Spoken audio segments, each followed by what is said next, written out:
జై తల్లి ఓం భగవతే నమః. నమస్తే అండి. నేను మీకు అందరికీ తెలుసు, నా పేరు ధానయ్య. నాగమయ్య పూజ చేస్తానని కూడా తెలుసు. ఎందుకు పెడతానంటే రోజు కూడా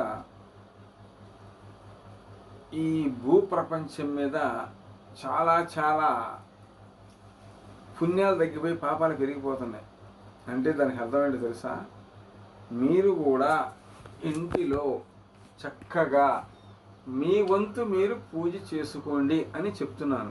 అర్థమైందా?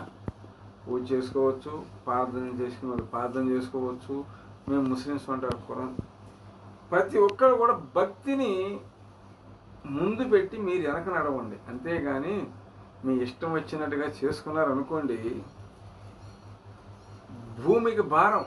అంటే శుద్ధి లేకపోతే భూమికి భారం, మన ఒంటికి కూడా శుద్ధి లేకపోతే ఎంతో భారంగా ఉంటుంది. అర్థమైందా?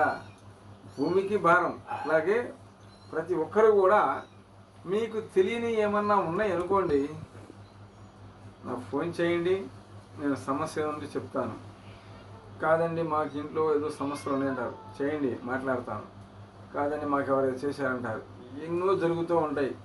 ఏదన్నా గిలిపడతా, మీకు ఏదన్నా పరిస్థితులు బాగోకపోయినా నాకు ఫోన్ చేయండి, నేను రమ్మన్న వస్తాను, మీరేం రావచ్చు.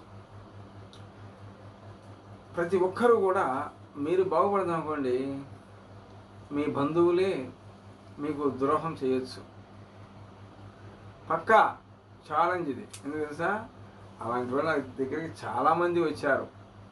చెప్పను, ఎక్కడానికి చూపిస్తా. అర్థమైందా? అలాగే ఒక్కొక్కళ్ళు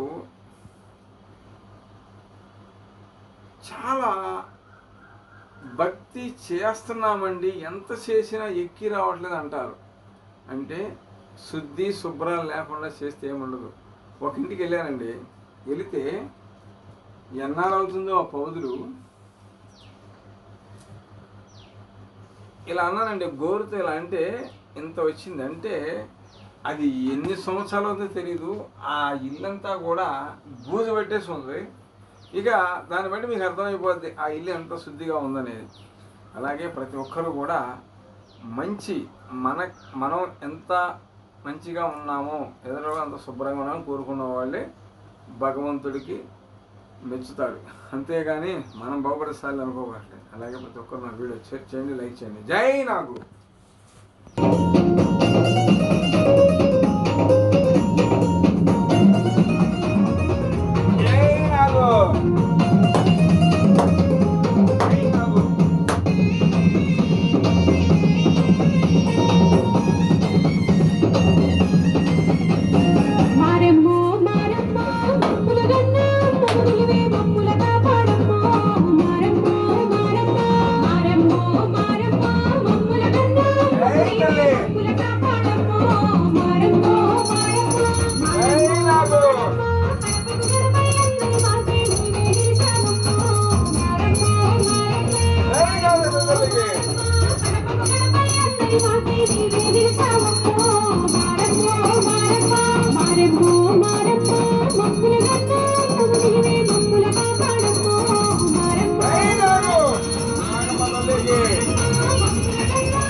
Bye.